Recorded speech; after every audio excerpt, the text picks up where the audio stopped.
Hanapin nyo!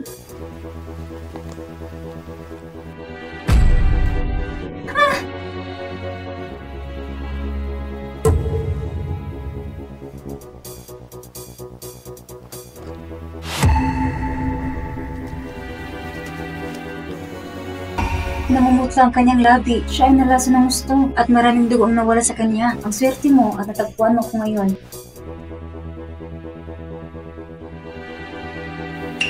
Maiinom mo ba ito? Sabi ni Master, ang pagliligtas ng isang buhay ay mas mabuti kaysa sa pagtayo ng 7 pagoda. Nakakainis. Oh well, wag mo na lang siyang pansinin.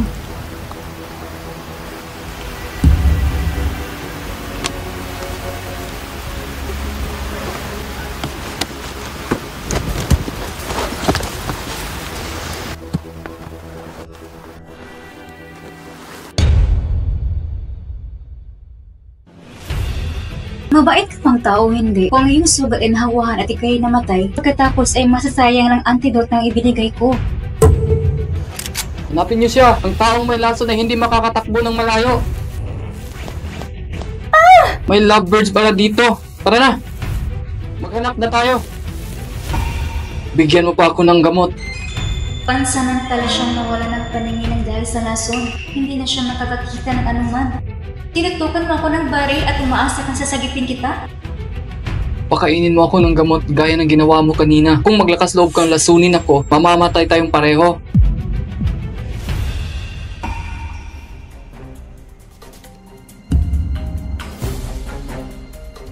Niligtas mo ko.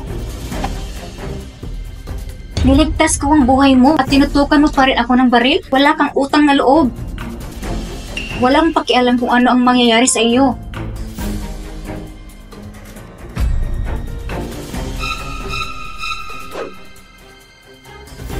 Nakuha mo ang nararapat sa iyo. Humiga ka lang dyan.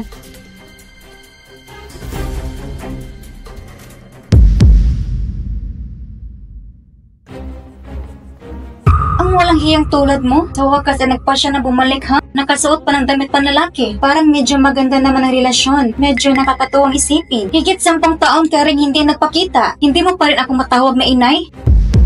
Magmadali kang mag-impake ng mga gamit mo at sumama ka sa akin papunta sa pamilyang Hu. Ang probinsyanang katulad mo, umakyat sa isang mataas na sanga at magiging isang phoenix. Ang pamilyang Hu ay nangunguna ang makapag-asawa sa pamilyang Hu. Bakit hindi pinabayaan ni Lee Yu Susi yun yan? Huwag ka na makipagtalo. Walang kwenta. Hayaan mo ang driver na ipalayasin siya.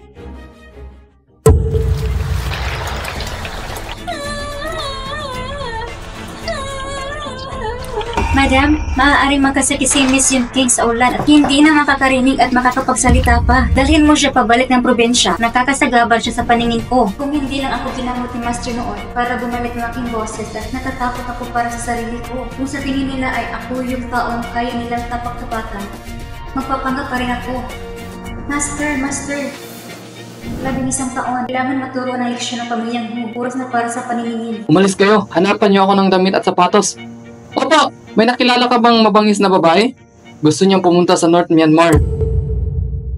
Sir, pumayag na ang pamilyang yun tungkol sa proposal ni Old Madam. Paparating na ang iyong kabiyak para sa iyong pag-apruba. Bumalik na tayo. Papagapangin ko siya pauwi habang umiiyak. Tulungan mo akong hanapin ang taong nagligtas sa akin. Ang lakas ng loob niya. Kapag nahuli ko siya, patay siya.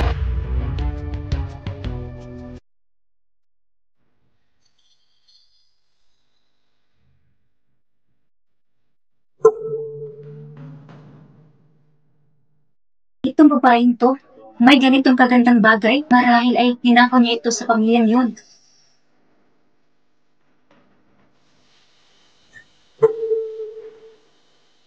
Gagamitin niya ang bagay na ito para makipag-ugnayan sa iba pang miyembro ng pamilya. Masyadong mabuti para sa kanya.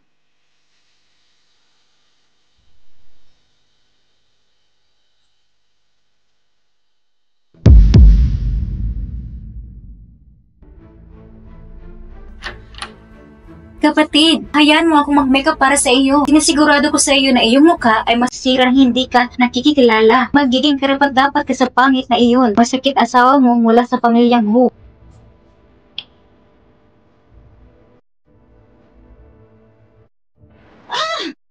Ikaw babae ka? Papatayin kita!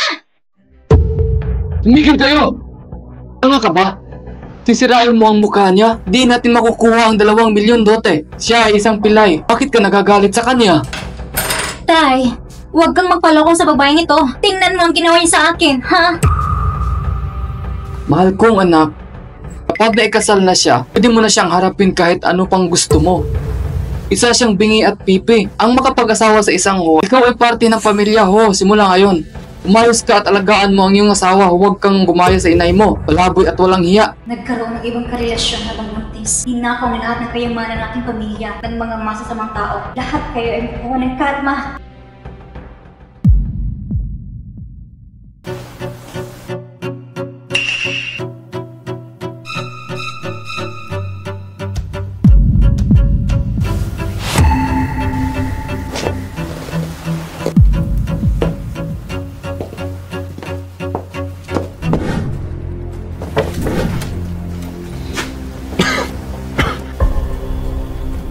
Masaya ka ba sa wedding room? Aking asawa? Bakit hindi ka nagsasalita ng kahit ano? Tulungan mo ko. Kung ganoon, hindi mo na kailangan pang magsalita. Pepe ka ba? Saka, paano mo nalaman ang sinasabi ko? Nabasa ang labi ko? Gumastos ako ng 20 milyon at bumili ng bingi at pipi na basura? Iniisip ba ng pamilyang yun na isa akong bobo?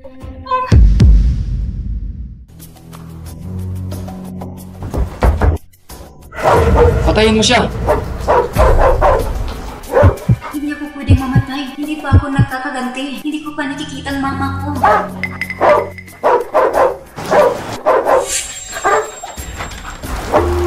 Mas mabuti na maging mabuti ka. Hindi ka gaya ng amo mo. Perfect talaga siya. May balita na ba tungkol sa babae nagnakaw ng damit ko sa yungib ng bundok? Wala pa! Mahigit na sa 1 dosenang nayon malapit sa kuweba. Aabutin ng ilang oras. Ipagpatuloy ang paghahanap.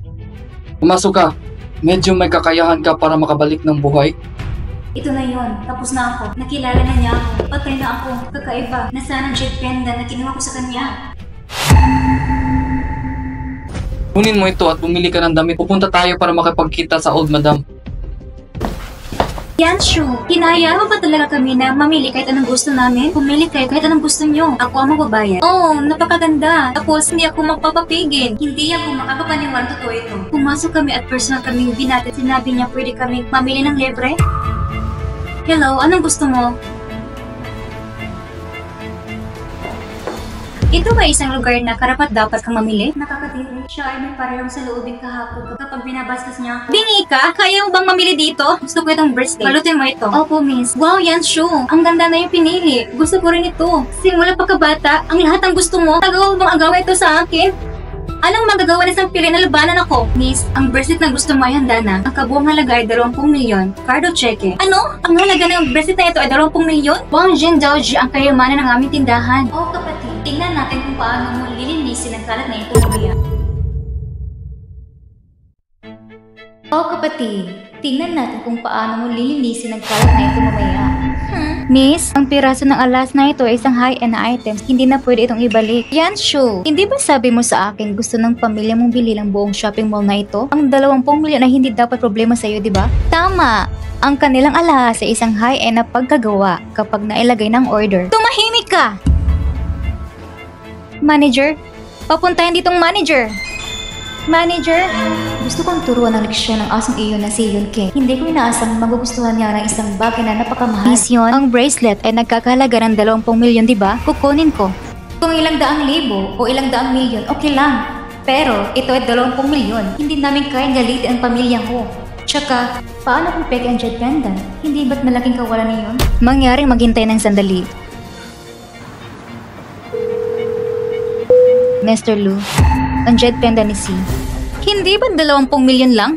Napakahalaga nito. Hey! Sino kayo?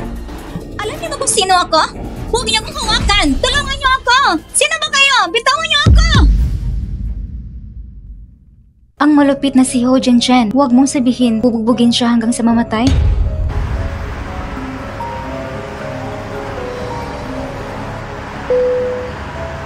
Hello? Boss.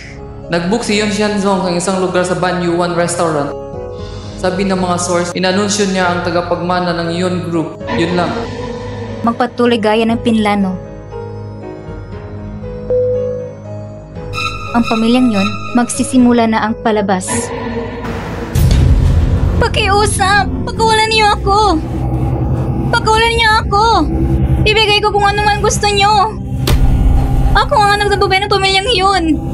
Kung ano man ang gusto niyo, papayag ang mama ko! Nagmamakaawa ako sa iyo! Pagkawalan mo ako! Pakiusap! Huwag mo akong takutin!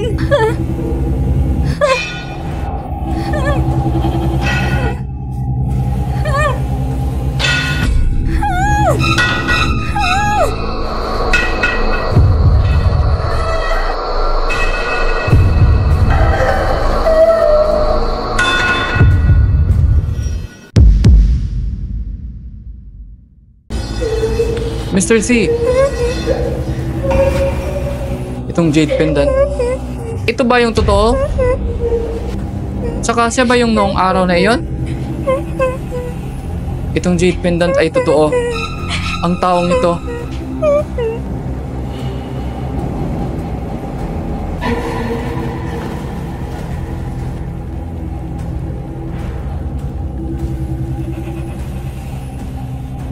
Ay hindi siya.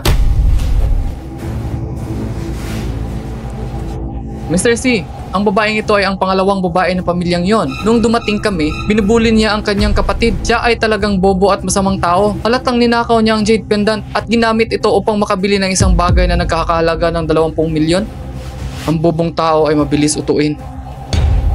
Pero, ano ang gagawin natin sa kanya? Turuan siya ng leksyon at ibalik siya kung saan siya nanggaling. Turuan ng leksyon? Hindi kailanman nananakit ng babae si Mr. C. Tungkol ba ito sa paglabas ng galit para sa pipi na babae sa bahay?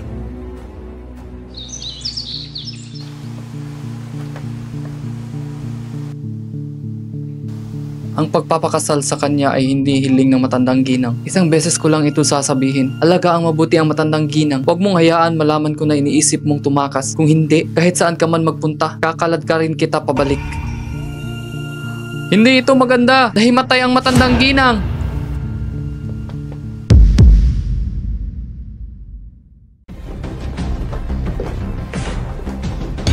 Anong tinatayo mo dyan? Tawagin mo si Lin Yunhee dito. Mr. C, si Dr. Lin ay naglalakbay. Hindi niya alam kung kailan siya babalik. Ang dating sakit ng matanda ay hindi mapapagaling ng maraming sikat na doktor. Si Dr. Lin lang ang makakapagpagaan ito. Anong gagawin natin? Ihanda ang sasakyan papuntang ospital. Ang kondisyon ng matandang Gina ay nasa kritikal. Huli na tayo kung magtatagal pa tayo. Kailangan niya agad ng acupuncture. Maililigtas ko siya. Ikaw? Bakit kita pagkakatiwalaan? Kung hindi ko magagamot ang matandang Ginang, handa akong ipagpalit ang buhay ko para sa kanya. Ipagpalit ang iyong buhay? Nakakatawa! Paano isang pipi maging karapat-dapat ang buhay kong para sa buhay ng matanda? Huwag mong paniwala ng walang kwenta. Ang aking personal doctor ay darating sa loob lamang ng kalahating oras. Ano klaseng lipad kung makatingin sa kanyang bayo para may pagnanasa? Kung hindi natin sisimulan ang acupuncture ngayon, kahit ang Diyos ay hindi na kayang mailigtas siya. Ikaw, Pipi! Naiintindihan mo ba ang mga sinasabi mo? Lumabas ka! Huwag mo siyang hawakan.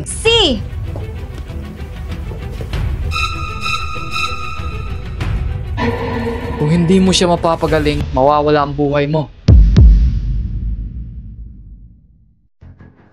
Kung hindi mo siya mapapagaling, mawawala ang buhay mo.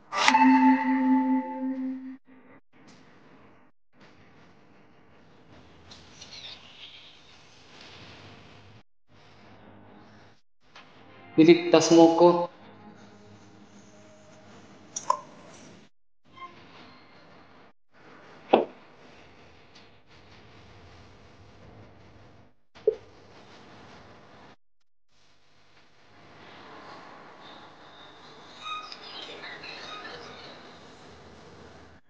Lola! Kayo! Dakpin ang Pipi na iyan na siya. Sinaktan si Lola! Ano ang kaguluhan ito? Lola, ano ang iyong nararamdaman? Mas mabuti. Talagang kapansin-pansin ng mga kasanayang medikal. Ang lakas ng loob mong hawakan ng apo ko. Lola, umubo ka ng dugo. Nag-alala lang ako. Naglakas loob masakta na yung hipag. May respeto ka ba sa iyong mga nakakatanda? Huwag kang matakot, mahal ko. Halika rito. Halika rito. Ang kasanayan acupuncture ni Madam Ho ay napakahusay. Dapat alam niya ang tungkol sa pressure point sa leeg na maaaring maparisa agad ang isang tao. Tama ba? Dapat alam niya ang tungkol sa pressure point sa leeg na maaaring maparalisa agad ang isang tao. Tama ba? Hindi kaya ang pervert na ito ay nagnanais na isang bagay? Halika rito. Huwag kang matakot. Napakabait na asawa. At hindi mo alam kung paano siya pahalagan at protektahan? May mga babae na mas maganda sa labas, sila ay masunurin sa ibabaw. Kailangan nilang disiplinahin ng maayos. Lola, siya ay bingi at pipi. Hindi siya karapat-dapat kay Si. Tumahimik ka. Siya ang apo ko na personal kong pinili. Kung maririnig kita ulit na iniinsulto ang hipag mo, sasampalin kita. Si, ayaw mo rin sa piping babaeng ito, di ba? Makipag-reverse ka. Aalis ako at makikiusap kay tatay bukas para pabalikin ka sa Who Group. Sumaayon ka, bilis. Kumuha ka ng divorce at pagkatapos ay maaari na tayo maghiwalay. Napakabait niya. Paano kung maaatim na iwan siya? Maghintay ka. Anong ginagawa mo? Napakaduwag. Sinisira ang mga bagay para sa akin at sa iniisip kong makakaalis ka lang na parang walang nangyari, hindi kita bibitawan ng ganun kadali. Nakakainis! Pumapabor talaga si Lola sa piping babaeng yun at si Hu Jingshin din, isang ampun lang. Ako ang totoong anak kung bakit siya isang pilay na mas mahusay pa sa akin.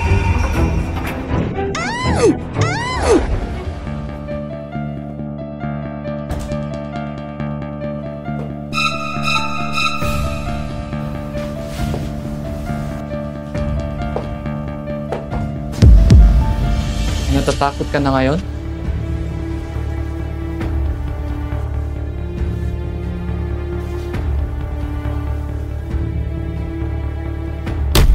Ito ang gantimpala mo sa pagliligtas kay Lola. Ang manyakis na ito, parang maiba sa kanya. Mr. T, bukas na ang piging sa inyong lugar. Ihahayag na ang tagapagmana. Gusto mo bang pumunta at makita? Hindi ako pupunta. Tulungan mo akong imbestigahan ang aking asawa na dating nakatira sa isang nayon malapit sa yungib ng bundok. Pinapangako ko kay Lola na aalagaan kita.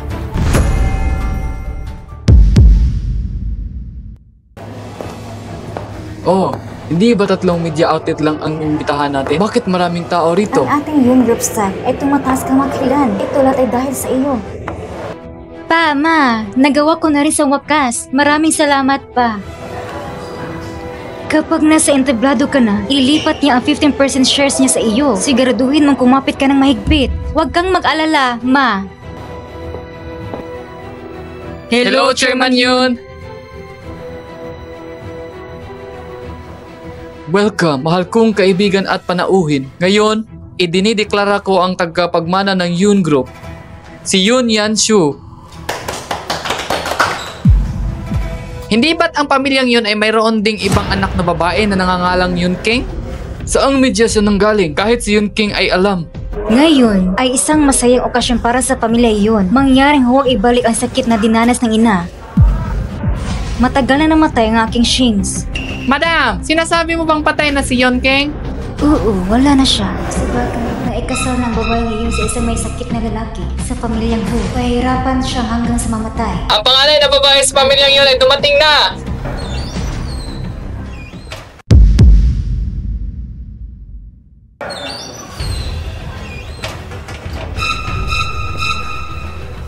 Madam Yun, hindi ba sinasabi mong patay na ang anak mo? Chairman Yun, totoo ba ang balitang pag-aabandona? Chairman Yun, maaaring ipaliwanag mo yung sarili? Sige, ganito kasi yun. Pakiusap wag niyong intindihin. Ang anak kong si Shings, siya ay pinanganak na bingi at pipi. Siya ay nanirahan sa probinsya para sa medikal na pagpagamot.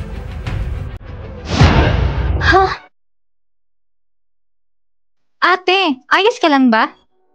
Panoorin ang aking pagpapanggap. Halika, sabay tayong umakyat.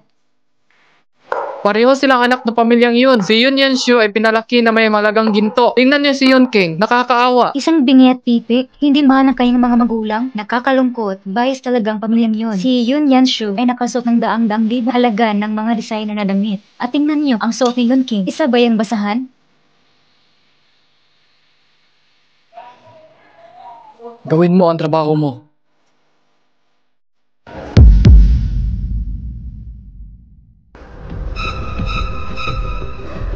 Everyone, mahal na mahal kami ng tatay namin noon pa man.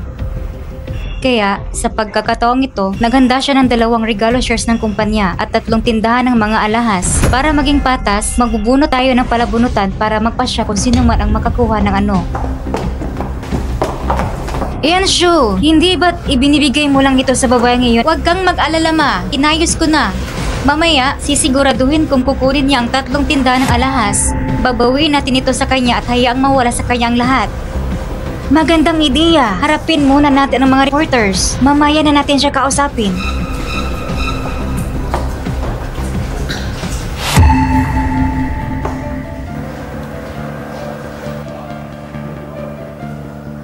Mauna ka, ate. Anong gusto mo? Ang pinakamahalaga, syempre. Napakalaki ng utang ng loob namin sa iyo. Karapat-dapat ka sa pinakamahalagang bagay. Paano kung pagkakatiwalaan mo at piliin mo ang una?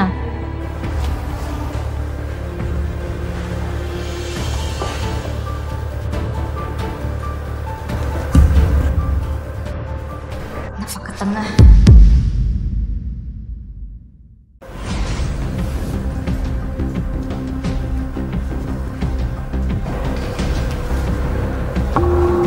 Wow!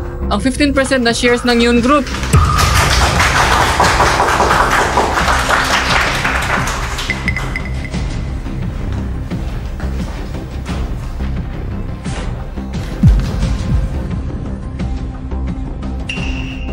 Congrats, ate.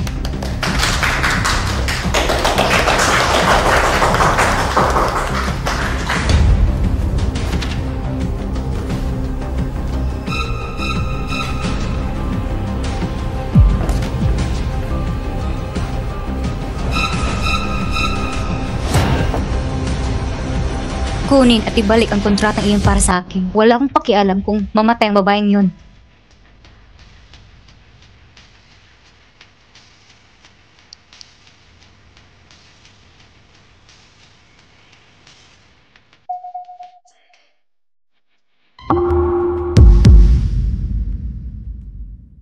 Ibigay mo ang kontrata.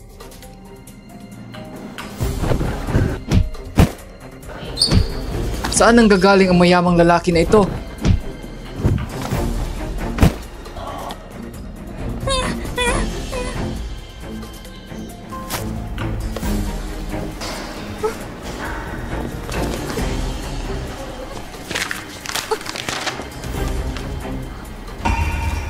Nagsasayang lang ako ng lakas para lang sa isang 15% na share sa pamilyang yun?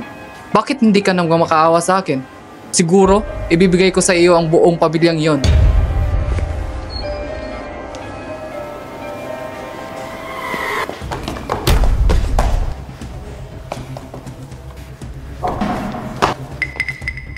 Ikaw, Pipe, gusto mo bang mamatay? Masyadong mahaba ang buhay at kinakailangan kong mabangga na isang pervert na kagaya mo. Hinahamon kitang umiyak. Ang huling babaeng umiyak sa harapan ko ay may damong 3 talampakan ng taas sa kanyang libingan.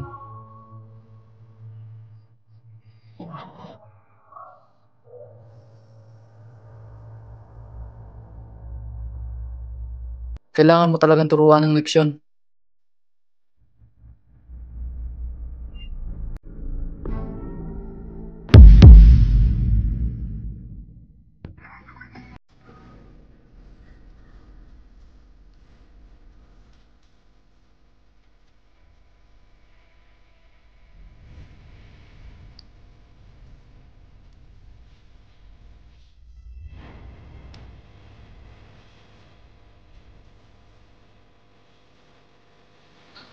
Sinabi ko bang ibibigay ko sa'yo?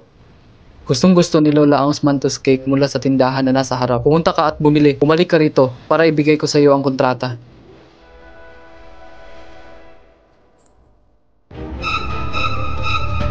Mr. C, di ba sabi mo mag-inuman ka? Bakit ka aalis kasama ang pipi mong asawa? Lucio, saksakin mo siya.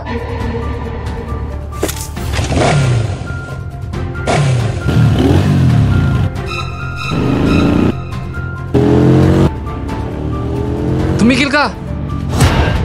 Mr. C, iniimbestagahan ko ang pipi mong asawa. Wala siyang kinalaman sa babaeng hinahanap mo. Wala sa dosinang mga nayon malapit sa kuweba ng bundok na apelyedong yun. Sinasabi mong sasaksakin ko siya? Naniniwala ka nagpapanggap lang siyang bingi at pipi?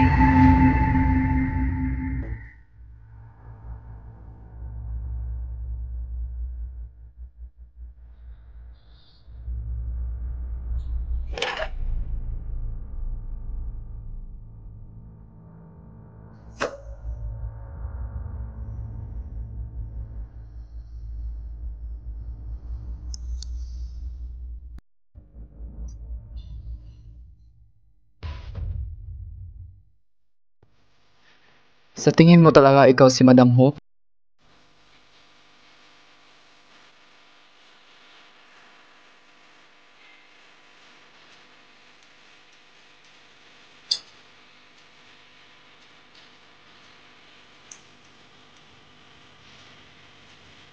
Masakit ba? Tandaan ang pakiramdam na ito. Huwag mo nang subukan ang mga panininlang sa harap ko.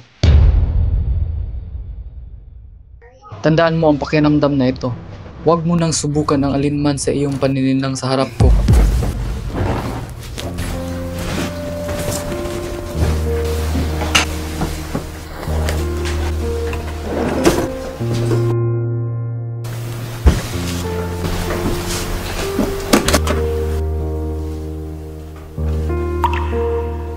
Ito ba yung paraan ng paglambot ng sitwasyon? Nakakadiring lalaki.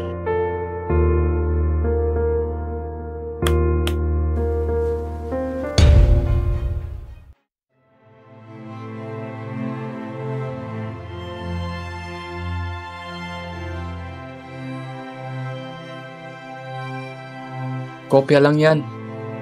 Hindi na kailangan bigyan ng halaga pa tungkol dito. Hindi pa ba sapat ang ginawa ko? Iniisip mo pa rin ba ang kontrata?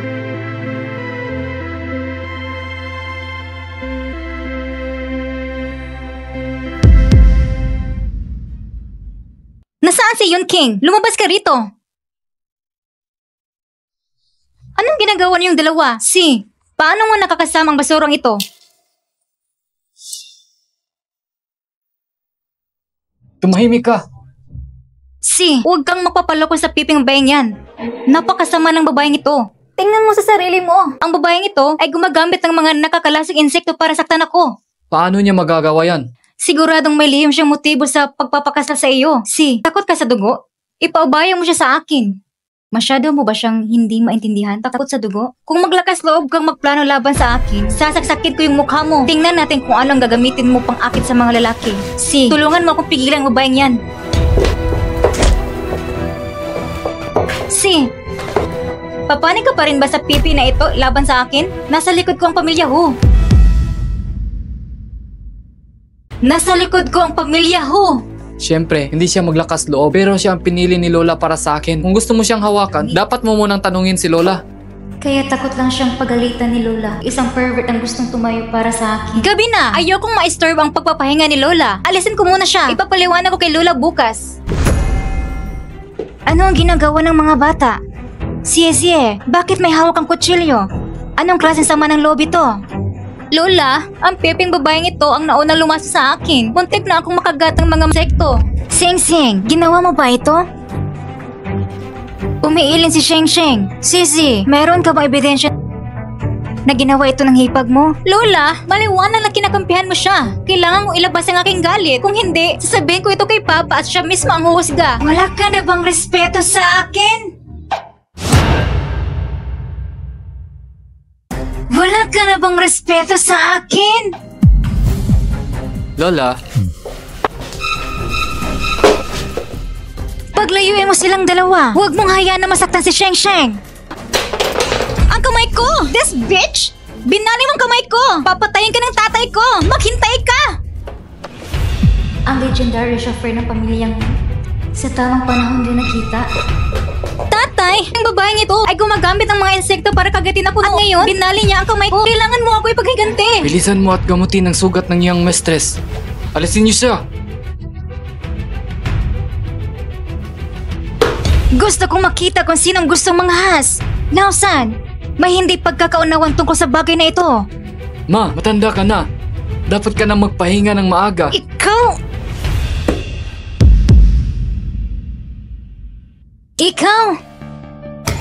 Hindi man lang pinayagan ni Ho Kelly si Ho Jinshin na magtrabaho sa Ho Corporation. Ganito mo ba tratuhin ang iyong pamilya? Uncle, kung gusto niyong kunin ang asawa ko, hindi ba dapat niyo akong bigyan ng rason? Sinakta niya si Sheshe. Dapat siyang mamatay. Di ba babae lang ang kailangan mo sa iyong mga pamahiin na ritual? Bibigyan kita bukas ng isa pa. Hindi, gagawin kong 10. Kahit na sino na mas mahusay kaysa bingi at pipi na iyon. Ang pangatlong tiyuhin ay tunay ngang mapagbigay. Gayon pa man, gusto ko lang ang bingi at pipi na ito. Hindi ko siya kayang pakawalan. Gusto mong lumaban sa akin? Pangatlong tiyuhin, wag mo sanang mamasamain. Sikat ka sa pagiging patas at makatarungan. Pero ngayon, pumasok ka dito sa kalagitnaan ng gabi upang gawing mahirap ang mga bagay. Kung lumabas ang salita ngayon, baka hindi maganda para sa iyo ang board meeting sa susunod na buwan.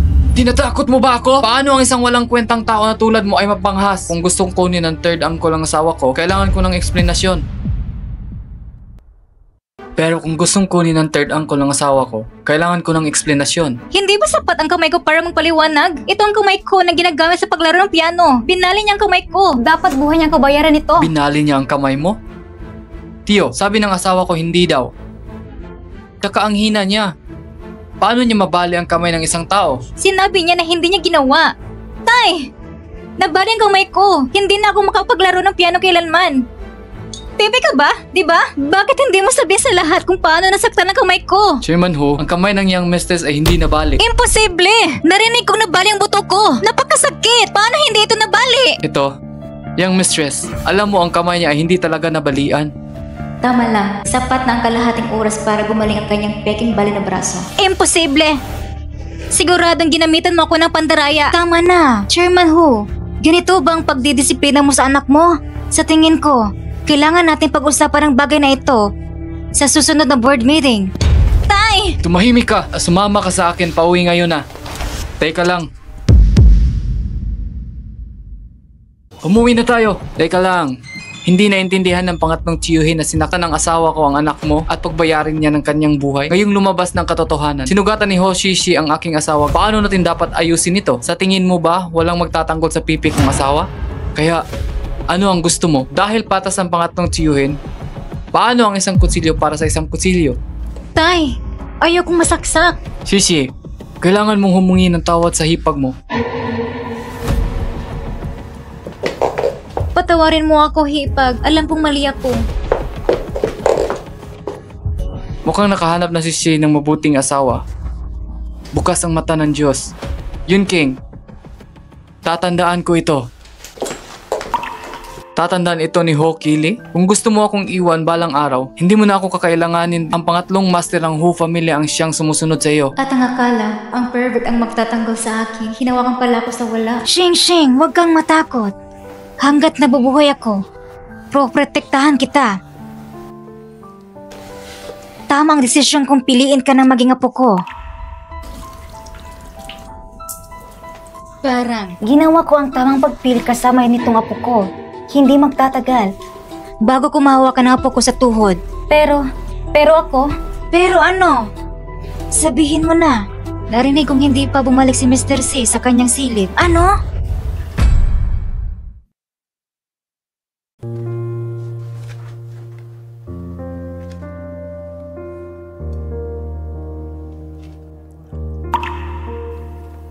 Kaya ka pumunta rito para hingi ng kontrata?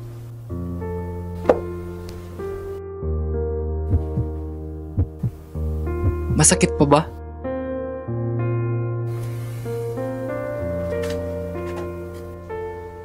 Mr. C! Yang madam! Masama ito! Nahimatay ulit ang old madam! Lola! Sinuri ko ang pulso niya ngayong gabi. Imposibleng makasakit pa siya. Lola! Si! Ngayong gabi, ikaw at si Sheng Sheng ay mananatili sa aking silid. Lola, huwag kang magbiro. Buksan mo ang pinto. Inaantok na ako. Gusto ko nang matulog. Magpahinga na rin kayong dalawa. Ngayong gabi, alagaan mo ang asawa mo. Ang amoy ng love grass kapag ginaw insenso, maaaring maging aphrodisiac.